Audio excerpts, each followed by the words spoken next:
안녕하세요. 도선쌤입니다. 우리 저번 시간 5강 문장의 짜임에 대해서 배웠고요. 도너스 원픽, 자, 점검 들어가겠습니다. 첫 번째, 겹문장의 종류였었어요. 기억나세요? 자, 겹문장의 종류 어떻게 됐었죠? 솔로, 혼문장이 있었고요. 혼문장, 그리고 겹문장이 있었습니다. 겹문장에는 두 가지 종류가 있었죠? 아는 문장, 이어진 문장.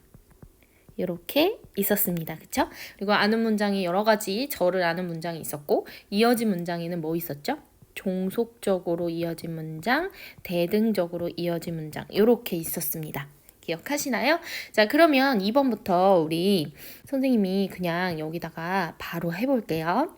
자, 먼저 그가 범인임이 밝혀졌다. 얘가 혼문장인지 겹문장인지부터 판단을 하려면 다자가 붙는 서술어를 찾아라 라는 게 팁이었습니다. 자, 그러면 밝혀졌다. 얘가 서술어 원이 되는 거죠. 뭐 선생님 어느 걸 서술어 원으로 잡고 어느 걸 투로 잡아야 되나요? 상관없습니다. 짝만 딱 맞아주면 돼요. 밝혀졌다. 뭐가 밝혀진 거죠? 맞아요. 그가 범인임이 밝혀졌다 해서 이 주어 역할을 하는 절이 하나 있네요. S1, V1. 그 다음 다가 붙을 수 있는 애 또 누가 있죠? 네, 범인이다 라는 문장이 있습니다. 요게 V2. 자, 누가 범인이다? 그가 범인이다. S2. 그래서 이 S2, V2라는 절이 주어의 역할을 하고 있기 때문에 얘는 무슨 절이다? 네, 명사절이 되는 거죠. 그래서 이 문장, 그가 범인임이 밝혀졌다는 문장은 명사절을 아는 문장이다 라고 할 수 있겠네요. 자, 밑에 거 한번 보겠습니다. 윤서는 내일 할 일을 생각해 보았다. 자, 마찬가지입니다. 다자가 붙는 서술어 찾을까요? 보았다. V1으로 할게요. 자, 누가 보았습니까? 네, 윤서가 보았습니다. S1. 자, 그러고 나서요, 보니까요, 하나 또 있어요. 뭐가 있냐면, 하다가 있습니다. 하다. 네. 초록색으로 하기로 했죠? 네. 하다. 이 하다가 바로 V2가 되는 거죠. 자, 누가 합니까? 네. 윤서가 하는 겁니다. 아마 윤서가 반복되기 때문에 생략하지 않았을까 싶어요. 그래서 윤서가 내일 일을 하다라는 문장이 요 안에 쏙 들어가 있습니다.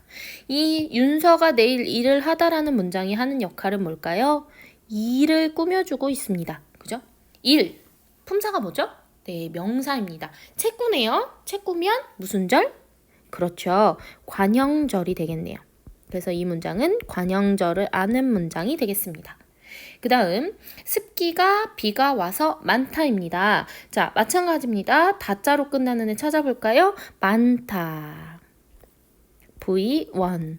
뭐가 많은 거죠? 습기가. S1. 그러고 나서 또 다자가 붙는 애 찾아볼까요? 오다. V2. 무엇이 오다? 비가 오다. S2. 자, 이 문장은 무슨 역할을 하는지 볼까요? 비가 와서 습기가 많은 겁니다. 그죠? 비가 와서 많다를 꾸며줍니다. 그래서 서술어를 꾸며주니까 무슨 절일까요? 네, 부사절을 아는 문장이 되겠습니다. 자, 다 맞게 저번 시간에 하셨는지 모르겠어요. 그 다음, 토끼가 귀가 길다입니다. 서술어? 네, V1. 길다, V1. 뭐가 긴 거죠? 귀가 길어요. S1. 그러고 나서 홀로 빛이 나는 솔로가 하나 있죠? 네, 토끼가. S2라고 쳤을 때 V2는 어떻게 된다? 전체가 V2가 된다. 그러면 이거는 무슨 절을 아는 문장? 서술절을 아는 문장이다. 이렇게 했습니다. 네, 기억나시죠? 자, 그러면 본격적으로 수업에 들어가도록 할게요. 네, 오늘 배울 부분은 문법 요소입니다. 첫 번째 종결 표현이에요. 우리나라 말은 종결 표현을 어떻게 하느냐에 따라서 평서문인지 의문문인지 명령문인지 청유문인지 감탄문인지 구분을 할 수가 있습니다. 이거는 대부분 다 잘 하더라고요. 그래서 평서문 같은 경우에는 그냥 다로 끝나는 거라고 생각하시면 될 것 같고요. 그죠? 의문문도 너무 잘해요. 그죠? 그 대신 의문문은 대답을 요구합니다. 대답을 요구하고 있습니다. 그 다음 명령문은 어때요? 명령문은 행동을 요구해야 합니다. 그죠? 청유문은 어떻게 해야 할까요? 같이 행동이 중요합니다. 명령문과 청유문의 차이점은 그거겠죠? 명령문은 상대방에게 행동만 요구하는 거고 청유문은 같이. 그래서 명령문 같은 경우에는 라 이런 게 많이 쓰이지만 뭐뭐 하십시오 이렇게 쓰이지만 청유문은 어떻게? 보통 자, 뭐뭐 합시다 이런 식으로 된다는 거. 그다음 감탄문 같은 경우에는 자신의 느낌을 표현합니다. 얘를 의문문이랑 헷갈리는 경우도 있어요. 이 얼마나 아름다운가? 라고 했을 때 근데 그거는 그래 라고 대답을 요구하는 게 아니죠. 그런 경우에는 감탄문에 해당이 된다고 보시면 되겠죠? 자, 그 다음으로 넘어가도록 하겠습니다. 네, 두 번째 높임 표현입니다. 높임 표현에는 여러분 세 가지 종류가 있어요. 상대 높임이 있고요. 그 다음에 주체 높임이 있고 그 다음에 객체 높임이 있거든요. 간단하게 잠깐 설명을 드릴게요. 상대 높임법은 상대방에게 말을 하는 겁니다. 상대방에게 존댓말을 하거나 반말을 하는 것도 사실은 포함이에요. 그게 상대 높임의 특이한 점이고요. 그다음 주체 높임은 뭐냐면 우리 서술어 찾고 주어 찾는 거 계속 했잖아요. 그걸 똑같이 하는 거예요. 그래서 주어를 높여주는 요소들은 주체 높임입니다. 네. 이 주어만 찾을 수 있으면 지금 벌써 여러 개가 해결이 되죠? 그 다음에 주체가 아닌 다른 사람이 또 하나 나옵니다. 그 사람을 높이는 것은 바로 객체 높임입니다. 이렇게 해석을 하시면 쉬우실 거라고 생각이 듭니다. 자, 상대 높임법부터 할게요. 상대 높임법은 어떤 방법으로 실현을 하냐면 종결 어미로 실현을 합니다. 참 우리말은 끝에를 어떻게 하느냐에 따라서 얘가 격식이 있는 말인지 예의가 있는 말인지 이런 것들이 판단이 되죠. 그래서 여기에 표가 이렇게 어미가 쫙 나와 있어요. 그런데 이 어미를 외우진 마시고요. 그냥 격식체하고 비격식체가 있는 거 정도만 아시면 될 것 같아요. 여러분들이 이거를 읽으시면 어느 정도 얘가 격식체다라고 감이 오세요. 헤라체 빼고요. 그죠? 그 다음 비격식체는 이런 거예요. 그래도 우리 보시면 선생님한테 이야기를 할 때 보세요. 안녕하십니까? 이렇게 얘기하면 좀 격식 있죠. 그런데 조금 친해지면 어떻게 해요? 안녕하세요 라고 합니다. 그죠? 그래서 안녕하십니까는 하십시오체가 되는 거고요. 안녕하세요 라는 부분은 여기 세요라서 해요체가 되는 거예요. 그래서 그 정도만 아시면 될 것 같다는 생각이 들고요. 여기 아까 말씀드렸던 낮춤을 포함하고 있다는 거. 높임 표현이지만 낮춤을 포함하고 있다는 거를 기억을 하시면 되겠습니다. 그 다음 주체 높임으로 넘어갈게요. 자, 주체 높임법입니다. 주체 높임은 선생님이 뭐를 높인다고 기억을 하시면 된다 그랬죠? 주어를 높이는 겁니다. 주어를 높이는 거고요. 이 주어를 높이는 방법에는 이렇게 세 가지 종류가 있습니다. 먼저 선어말 어미 시를 붙이는 거예요. 여러분 선어말 어미 기억을 다시 더듬어 볼까요? 자, 어미니까 어디에 붙어야 될까요? 맞아요. 다자가 붙는 우리 용언에 붙는 거예요. 그러니까 서술어에다가 시를 붙이면 우리가 기본적으로 주어를 높일 수 있다는 얘기죠. 그러면 예시를 한번 볼까요? 선생님이 오셨다. 이렇게 있는 경우에 우리는 이 오셨다를요 분석을 하셔야 돼요. 오셨다가 기본이 아니잖아요, 여러분. 뭐가 기본일까요? 다자를 붙이는데 다 빼고 다만 딱 붙여야 돼요. 뭘까요? 맞아요. 기본형은요 오다예요, 오다. 오다인데 얘가 오셨다가 됐다면 뭐가 막 들어간 거죠. 뭐가 들어갔다고 우리가 분석할 수 있을까요? 이렇게 됐다고 볼 수 있는 겁니다. 그죠?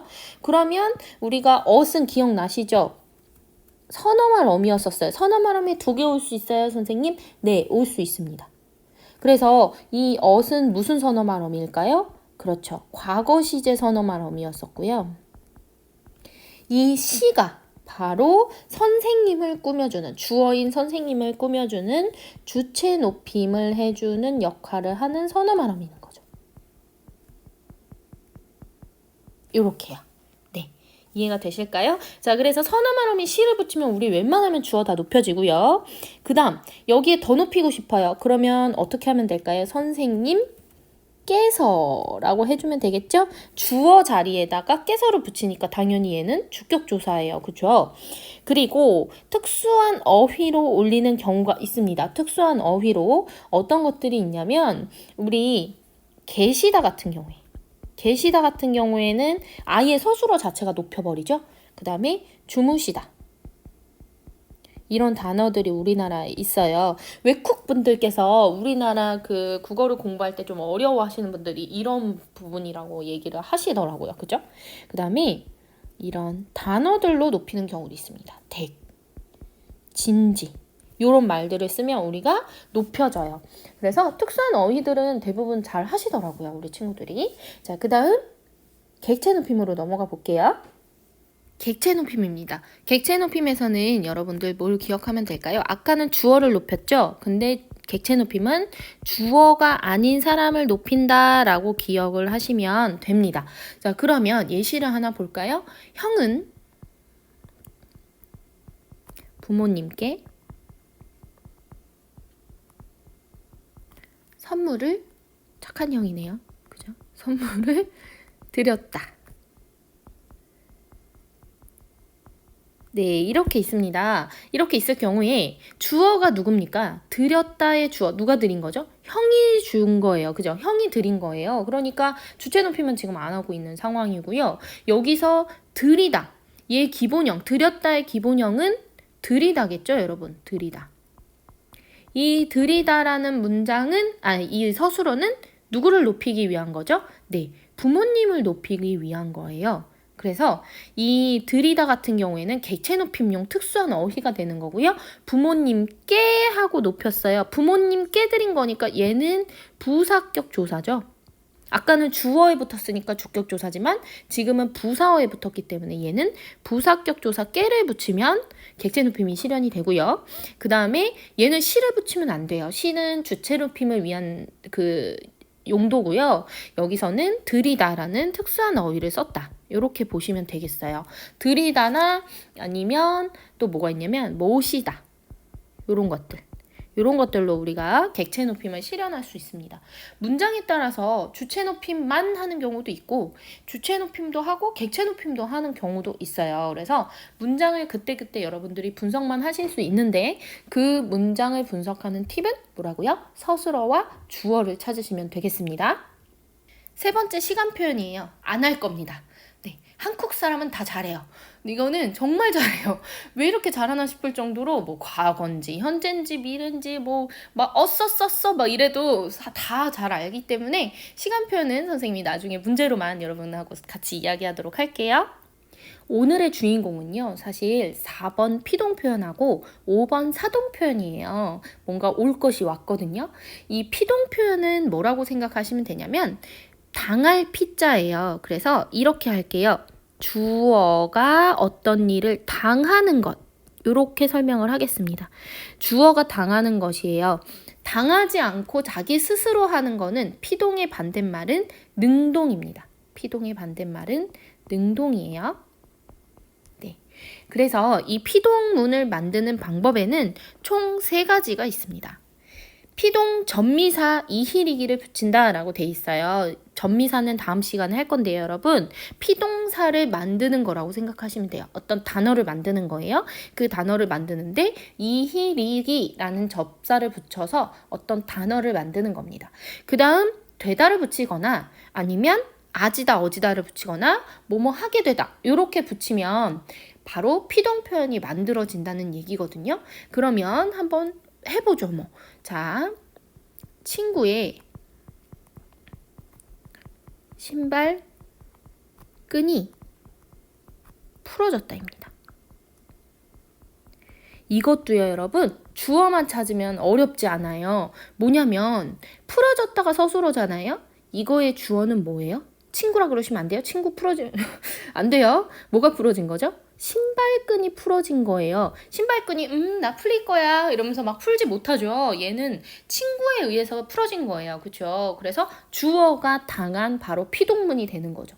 얘는 어떤 방법 1번, 2번, 3번 어떤 걸로 만든 것 같아요, 여러분?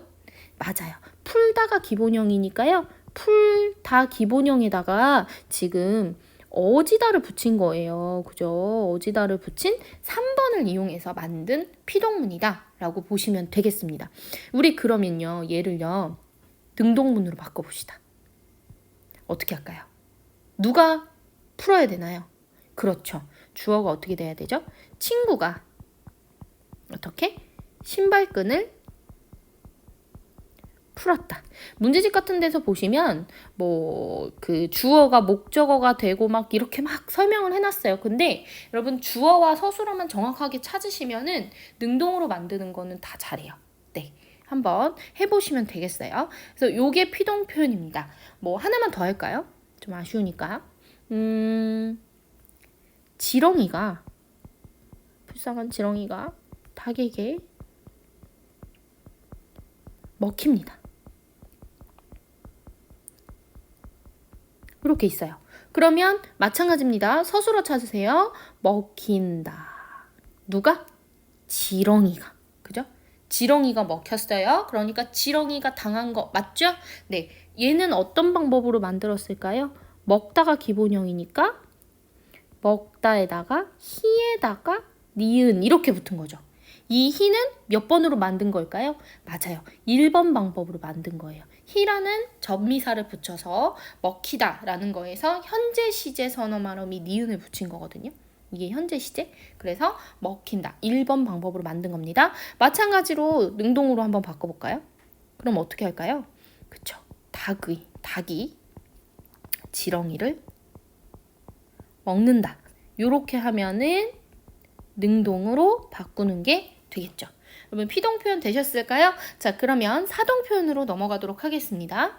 사동 표현은요, 이렇게 기억을 할게요. 아까 피동은 주어가 당하는 거라고 말씀을 드렸죠? 사동 표현은요, 주어가 시켜야 됩니다. 그래서요, 얘는 웬만하면 주어가 사람일 수밖에 없어요. 물론 멍멍이가 가끔 이렇게 시킬 수도 있긴 하지만 웬만하면 주어가 사람입니다. 자, 그러면 주어가 시킨다는 거 과연 무슨 말인지 문장을 한번 보도록 하겠습니다. 선생님이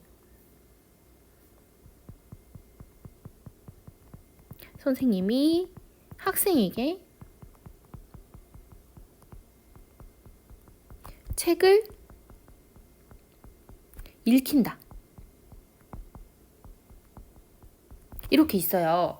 그러면 얘는 또 마찬가지예요. 서술어 찾는 거죠. 서술어 읽힌답니다. 자, 읽힌다 서술어인데 누가 읽히는 거죠? 선생님 그랬어요. 읽는 거 누가 읽냐가 아니라 누가 읽히냐는 거예요. 누가? 선생님이. 그죠? 선생님이 시키는 거 맞습니다. 자, 그래서 사동문을 만드는 방법도 이렇게 3가지가 있어요. 조금 다르죠. 이히리기에다 우구추 더해가지고요. 이히리기 우구추를 넣어서 서술어를 만들거나 아니면 시키다나 게하다를 붙이면 되거든요. 이 읽힌다 같은 경우에는 어떻게 더했을까요? 읽다가 기본형이니까 얘도 아까랑 먹힌다랑 똑같네요. 히에다가 니은 이렇게 붙은 겁니다. 그래서 사동전미사를 붙인 거고요. 사실은 이 친구는 어떻게 해도 문제가 안 돼요. 읽게 한다 해도 되죠. 또는 읽게 시키다 해도 돼요. 그죠? 그래서 여러 가지 방법으로 우리가 사동을 만들 수 있습니다. 이 사동의 반대말은요. 사동의 반대말은 주동이에요. 선생님, 주동과 능동은 어떻게 구분해요? 그거를 말하는 건 의미가 없어요. 어차피 주어가 그냥 하면은 걔가 주동일 수도 있고 능동일 수도 있거든요. 근데 피동의 반대말로 능동이라고 표현하는 거고 사동의 반대말로 주동이라고 표현하는 거지 둘 다 그냥 일반 문장을 말하는 겁니다. 그러면 선생님이 학생에게 책을 읽힌다를 바꾸면 어떻게 될까요, 여러분? 학생이 책을 읽는다. 그냥 그러면 되겠죠. 그죠? 책을 읽는다. 그냥 이렇게 하면은 주동이 되는 겁니다. 그래서 사동까지 한번 해봤거든요. 여러분 다음 장에서 조금 2개를 같이 놓고 한번 볼게요. 피동문과 사동문을 공부했어요. 그런데 우리 친구들이요. 피동문과 사동문이 엄연히 다른데도 상당히 많이 헷갈려 합니다. 그 헷갈려 하는 이유는 뭐냐면요. 우리 피동문을 만드는 방법도 3가지가 있었고 사동문을 만드는 방법도 3가지가 있었어요. 그 중에서 피동전미사, 사동전미사를 붙여서 피동사, 사동사를 만드는 방법. 그러니까 피동사를 만드는 방법은 이히리기가 있었고요. 근데 이거 외우라고 할 때는 이히리기 막 이렇게 하거든요. 사동사를 만드는 방법은 이히리기 우구추가 있었단 말이죠. 근데 이거를요. 그냥 외워버리면 구분이 안 돼요. 예를 들어서 먹히다가 있단 말이죠. 그러면 이 먹히다가 히가 사동에도 있고 피동에도 있었기 때문에 이게 뭔지가 이제 어려운 거예요. 그런데 선생님이 가르쳐준 방법으로 하시면 돼요. 어떻게? 서술어 찾고 이 문장에서 주어를 찾아서 주어가 어떻게 된 건지를 구분하면은 말끔하게 해결이 되는 겁니다. 지금 선생님 먹히다만 했지만 사실 뭐 미끼가 물고기에게 뭐 다른 거 하려고 했는데 너무 잔인해요. 물고기에게 먹힌다 라고 돼 있으면 이 먹히는 거의 주어가 누구죠? 미끼잖아요. 그럼 미끼 입장에서 당한 거잖아요. 미끼가 누구한테 시킨 건 아니잖아요. 그렇죠? 그렇기 때문에 얘는 당연히 피동이다 라고 이렇게 구분을 할 수가 있는 거예요. 그래서 우리 친구들이 선생님의 수업을 무조건 외우는 건 아니고요. 연결을 해가지고 자꾸 분석을 하는 연습을 해야 문제에 적용을 할 수가 있거든요. 하나 더 해볼까요? 미끼가 물고기에게 먹히다. 입히다로 할게요. 입히다. 엄마가 아기에게 옷을 입히다. 이렇게 있어요. 그러면은 또 히가 붙었지만 우린 고민할 필요 없어요. 자, 서술어 찾고 입히다 찾고 누가 입혔죠? 엄마가 입혔으니까 엄마가 입혔네요. 뭐 한 거죠? 사동이다. 이렇게 하면 되는 거예요. 사동. 네, 이렇게 구분을 하시면요, 여러분 피동문과 사동문 별로 안 헷갈릴 수 있습니다.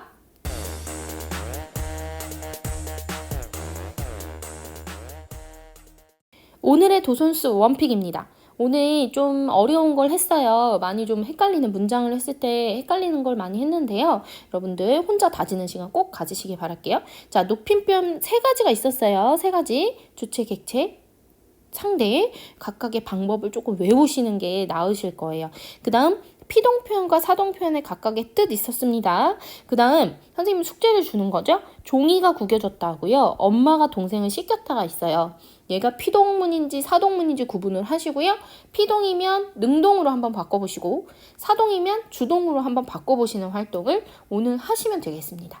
오늘 하루도 고생 많으셨습니다.